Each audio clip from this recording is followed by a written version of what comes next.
Kabar mengejutkan datang dari Timnas Indonesia. Setelah performa Garuda di ASEAN Championship 2026 mendapat sorotan, posisi John Hartman mulai dipertanyakan. Pelatih yang datang dengan reputasi besar setelah membawa Kanada ke Piala Dunia 2022 kini justru berada di bawah tekanan.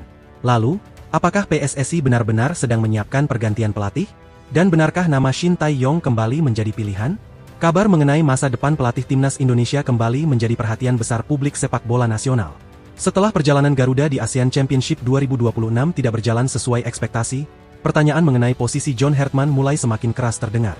Bukan hanya soal hasil pertandingan, tetapi juga mengenai arah permainan, identitas tim, serta kemampuan sang pelatih dalam memenuhi target yang sebelumnya telah dibebankan kepadanya. Di tengah situasi tersebut, nama Shin Tae-yong atau ST kembali muncul dalam pembicaraan supporter. Namun, apakah kemunculan nama ST benar-benar berarti PSSI sedang mempersiapkan pergantian pelatih? Atau semua ini baru sebatas tekanan publik yang semakin besar? Satu hal yang harus ditegaskan sejak awal adalah bahwa isu pergantian pelatih tidak boleh dianggap sebagai keputusan resmi apabila belum ada pengumuman dari PSSI. Artinya, posisi John Hartman belum bisa disebut telah berakhir hanya karena hasil turnamen mengecewakan. Akan tetapi, sepak bola adalah dunia yang sangat bergantung pada hasil. Ketika target tidak tercapai, evaluasi hampir pasti akan muncul. Dan ketika evaluasi mulai dilakukan, posisi seorang pelatih tentu menjadi salah satu hal pertama yang akan diperhatikan. John Hartman datang ke Indonesia dengan ekspektasi yang sangat tinggi. Ia bukan sosok yang datang tanpa pengalaman. Sebelumnya, namanya dikenal luas setelah berhasil membawa Kanada tampil di Piala Dunia 2022. Pengalaman menangani tim nasional dalam kompetisi internasional menjadi salah satu alasan mengapa kehadirannya di Indonesia dianggap sebagai bagian dari proyek besar PSSI. Harapannya adalah membawa timnas Indonesia tidak hanya menjadi peserta, tetapi menjadi kekuatan yang benar-benar disegani di Asia Tenggara dan secara bertahap naik ke level Asia. Hartman datang setelah Indonesia mengalami perubahan di kursi kepelatihan. Pergantian tersebut membuat publik berharap era baru akan menghasilkan permainan yang lebih modern, lebih agresif, dan lebih konsisten. Federasi tentu tidak ingin sekadar mengganti nama pelatih. Pergantian itu seharusnya menjadi bagian dari proyek jangka panjang untuk meningkatkan kualitas timnas Indonesia. Karena itulah ketika hasil di lapangan tidak langsung sesuai harapan, tekanan yang muncul menjadi semakin besar. ASEAN Championship 2026 kemudian menjadi salah satu ujian penting bagi proyek tersebut. Indonesia datang dengan ambisi besar untuk mengakhiri penantian panjang. Selama sejarah kompetisi regional, Garuda berkali-kali mampu mencapai partai puncak tetapi belum berhasil mengangkat trofi. Penantian tersebut membuat setiap edisi ASEAN Championship selalu memiliki tekanan tersendiri. Publik tidak lagi hanya ingin melihat Indonesia tampil bagus. Mereka ingin melihat Garuda benar-benar menjadi juara. Awal perjalanan Indonesia sebenarnya cukup menjanjikan. Kemenangan telak 5-1 atas Kamboja membuat optimisme kembali muncul. Permainan Garuda terlihat menjanjikan dan hasil tersebut memberikan sinyal bahwa perubahan di bawah Hartman mungkin mulai menunjukkan hasil. Supporter yang sebelumnya masih ragu mulai memiliki alasan untuk percaya. Bahkan kemenangan besar tersebut menjadi modal psikologis yang sangat penting sebelum Indonesia menghadapi pertandingan-pertandingan yang jauh lebih sulit. Namun sepak bola tidak pernah hanya ditentukan oleh pertandingan pembuka. Tantangan sesungguhnya muncul ketika Indonesia bertemu lawan yang memiliki kualitas dan organisasi permainan lebih tinggi. Vietnam menjadi salah satu ujian terbesar. Sebagai salah satu kekuatan utama kawasan, Vietnam memiliki pengalaman, struktur permainan, serta persiapan yang membuat pertandingan tersebut menjadi sangat penting. Hartman sendiri sebelumnya telah mengakui bahwa Vietnam merupakan salah satu lawan tersulit yang harus dihadapi Indonesia. Kemudian datang pertandingan melawan Singapura. Laga tersebut seharusnya menjadi kesempatan bagi Indonesia untuk memperkuat posisi dan menjaga peluang menuju fase berikutnya. Tetapi hasil imbang 1-1 justru membuat situasi semakin rumit. Bagi publik, hasil tersebut terasa mengecewakan karena ekspektasi terhadap skuad Garuda cukup tinggi. Ketika sebuah tim memiliki target juara, pertandingan seperti ini seharusnya menjadi momentum untuk menunjukkan mentalitas pemenang. Hasil tersebut akhirnya memunculkan pertanyaan yang jauh lebih besar daripada sekadar masalah klasemen. Publik mulai bertanya, apakah sistem permainan yang dibangun Hartman sudah benar-benar cocok dengan karakter pemain Indonesia? Apakah proyek yang sedang dijalankan membutuhkan waktu lebih panjang? Ataukah PSSI harus kembali melakukan perubahan sebelum agenda besar berikutnya dimulai? Pertanyaan-pertanyaan tersebut semakin ramai karena masyarakat Indonesia memiliki pengalaman panjang melihat pergantian pelatih dalam beberapa tahun terakhir. Disinilah nama Shin Tae-yong kembali masuk ke dalam perdebatan. Pelatih asal Korea Selatan tersebut memang sudah tidak menangani timnas Indonesia. Namun jejak yang ditinggalkannya masih sangat kuat. ST bukan hanya meninggalkan kenangan, tetapi juga sejumlah pencapaian yang membuat sebagian supporter merasa bahwa era tersebut memiliki identitas yang jelas. Karena itu, setiap kali Indonesia mengalami periode sulit, sebagian publik secara otomatis kembali membandingkannya dengan masa ketika ST berada di pinggir lapangan. Di bawah ST, Indonesia berhasil mencatat sejumlah pencapaian penting. Salah satunya adalah keberhasilan menembus babak 16 besar Piala Asia 2023. Prestasi tersebut memiliki nilai sejarah karena menunjukkan bahwa Indonesia mampu bersaing di level Asia. Selain itu, STY juga membawa Garuda mencapai putaran ketiga kualifikasi Piala Dunia 2026 zona Asia. Pencapaian tersebut menjadi salah satu fondasi penting dalam perkembangan sepak bola Indonesia. Karena itulah ketika permainan Indonesia sekarang dianggap kehilangan konsistensi, perbandingan dengan STY menjadi hampir tidak terhindarkan. Sebagian supporter menilai bahwa pada masa STY, struktur permainan Indonesia lebih mudah dikenali.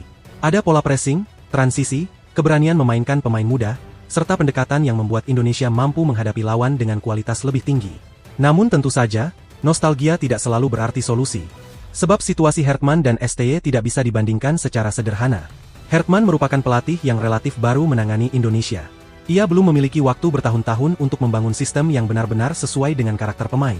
Selain itu, kondisi skuad Indonesia pada ASEAN Championship juga tidak sepenuhnya ideal. Sejumlah pemain yang berkarir di Eropa menghadapi situasi klub masing-masing sehingga tidak semuanya dapat memperkuat Garuda sesuai harapan. Faktor kalender kompetisi juga menjadi persoalan tersendiri. Turnamen regional yang berlangsung pada periode Juli dan Agustus berada di tengah masa pramusim, atau awal musim bagi sejumlah kompetisi Eropa. Bagi pemain yang bermain di luar negeri, pemanggilan ke tim nasional tidak selalu sederhana. Ada persoalan izin klub, kondisi fisik, program latihan, hingga kebutuhan adaptasi setelah memasuki musim baru. Artinya, Hertman harus bekerja dengan kondisi yang tidak selalu ideal. Namun alasan tersebut juga tidak bisa digunakan untuk menghapus seluruh kritik. Pelatih tim nasional tetap memiliki tanggung jawab untuk menemukan solusi. Justru kemampuan seorang pelatih diuji ketika menghadapi keterbatasan. Bagaimana menyusun strategi ketika pemain utama tidak tersedia? Bagaimana memaksimalkan pemain yang ada?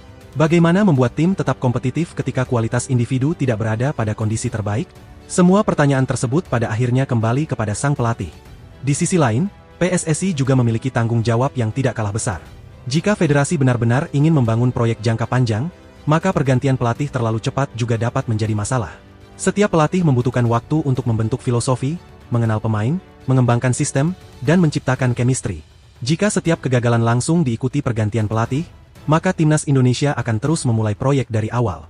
Tetapi PSSI juga tidak mungkin menutup mata terhadap hasil pertandingan. Target yang sudah ditetapkan harus menjadi ukuran evaluasi. Jika sebuah target besar gagal dicapai, tentu federasi harus melihat penyebabnya secara menyeluruh. Bukan hanya mencari siapa yang salah, tetapi mengevaluasi apakah strategi yang diterapkan sudah tepat, apakah komposisi pemain sesuai, apakah persiapan memadai, dan apakah proyek tersebut masih layak diteruskan. Inilah yang membuat posisi John Hertman menjadi menarik untuk diperhatikan. Ia berada di antara dua tekanan. Di satu sisi, ia membutuhkan waktu untuk membangun tim. Di sisi lain, publik menginginkan hasil secepat mungkin. Indonesia bukan negara yang mudah menerima proses panjang tanpa hasil. Ketika Garuda bermain buruk dan target gagal, tekanan dari supporter bisa meningkat dengan sangat cepat. Apalagi masyarakat sudah merasakan bagaimana perubahan pelatih sebelumnya memberikan dampak yang berbeda-beda. Setiap pergantian pelatih selalu membawa harapan baru. Nama baru datang dengan filosofi baru, strategi baru, serta janji untuk membawa Indonesia lebih tinggi. Tetapi jika hasil kembali mengecewakan, siklus yang sama dapat terulang. Karena itu, keputusan PSSI mengenai masa depan Hertman nantinya akan menjadi keputusan yang sangat penting. Nama ST pun semakin ramai diperbincangkan karena situasinya sekarang berbeda. Ia telah memiliki pekerjaan baru dan tidak lagi berada dalam kondisi sebagai pelatih tanpa klub. Karena itu, pembicaraan mengenai kemungkinan dirinya kembali ke timnas Indonesia harus dipisahkan antara harapan supporter dan fakta resmi. Sampai ada pernyataan dari pihak terkait, isu tersebut tetap merupakan wacana. Namun justru disinilah cerita menjadi semakin menarik. Karena ketika satu pelatih sedang berada dalam tekanan, nama pelatih sebelumnya biasanya kembali menjadi bahan perbandingan. Supporter mulai membuka kembali catatan pertandingan lama. Mereka melihat bagaimana Indonesia bermain ketika menghadapi Vietnam, Thailand, Korea Selatan, Jepang, Irak, hingga negara-negara lainnya.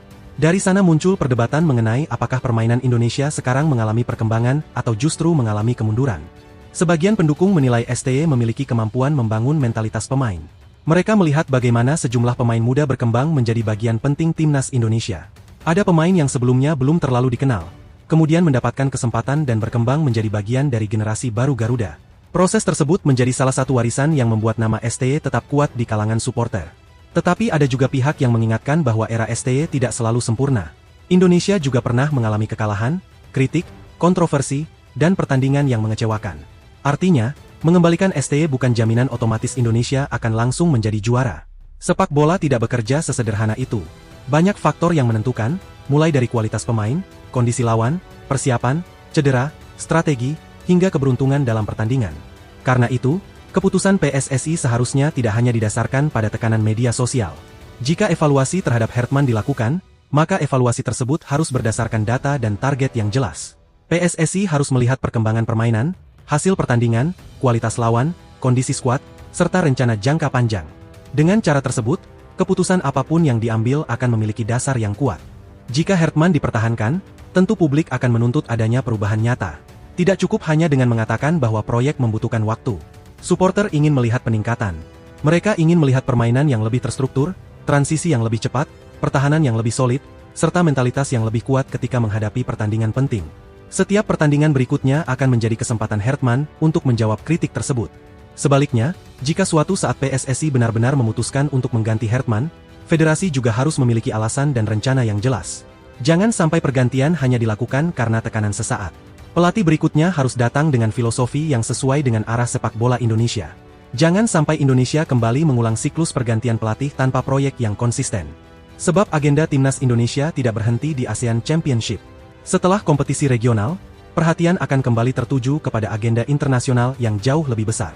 Piala Asia 2027 menjadi salah satu panggung yang akan menentukan bagaimana perkembangan Garuda di bawah proyek baru ini. Jika Indonesia ingin mempertahankan momentum perkembangan beberapa tahun terakhir, maka persiapan harus dilakukan sejak sekarang. Inilah alasan mengapa periode setelah ASEAN Championship bisa menjadi sangat menentukan bagi John Hertman. Ia tidak hanya dinilai dari satu hasil pertandingan. Ia akan dinilai dari bagaimana tim bereaksi setelah mengalami kegagalan. Pelatih besar bukan hanya mereka yang mampu menang ketika semuanya berjalan sempurna, tetapi juga mereka yang mampu membuat tim bangkit setelah menghadapi tekanan. Dan sekarang pertanyaan terbesar berada di tangan PSSI. Apakah federasi akan memberikan Hertman kesempatan untuk melanjutkan proyeknya? Apakah kegagalan di ASEAN Championship akan dianggap sebagai bagian dari proses adaptasi? Ataukah hasil tersebut menjadi alarm bahwa perubahan harus dilakukan lebih cepat sebelum agenda berikutnya dimulai? Sementara itu, nama Shin Tae-yong akan terus menjadi bahan pembicaraan selama publik belum melihat identitas permainan Indonesia yang benar-benar meyakinkan. Namun sekali lagi, nama ST yang ramai di media sosial tidak otomatis berarti ia akan kembali. Semua itu tetap harus menunggu keputusan resmi dari pihak yang berwenang. Supporter boleh berharap, tetapi fakta tetap harus dibedakan dari rumor. Yang jelas, posisi John Hertman kini berada dalam sorotan. Ia datang dengan reputasi besar, membawa pengalaman Piala Dunia, dan memiliki misi untuk membawa Indonesia menuju level yang lebih tinggi. Tetapi reputasi masa lalu tidak akan cukup jika hasil di lapangan terus mengecewakan. Sebaliknya, satu turnamen buruk juga seharusnya tidak langsung menghapus seluruh proyek yang sedang dibangun. Pada akhirnya, masa depan Hertman akan ditentukan oleh apa yang terjadi setelah ini. Apakah ia mampu membuktikan bahwa kegagalan di ASEAN Championship hanyalah sebuah hambatan sementara? Ataukah tekanan yang semakin besar akan membuat PSSI mengambil keputusan besar dan membuka babak baru bagi timnas Indonesia? Untuk saat ini belum ada jawaban pasti. Tetapi satu hal sudah jelas, publik Indonesia sedang menunggu satu keputusan penting yang bisa menentukan arah perjalanan Garuda dalam beberapa tahun ke depan.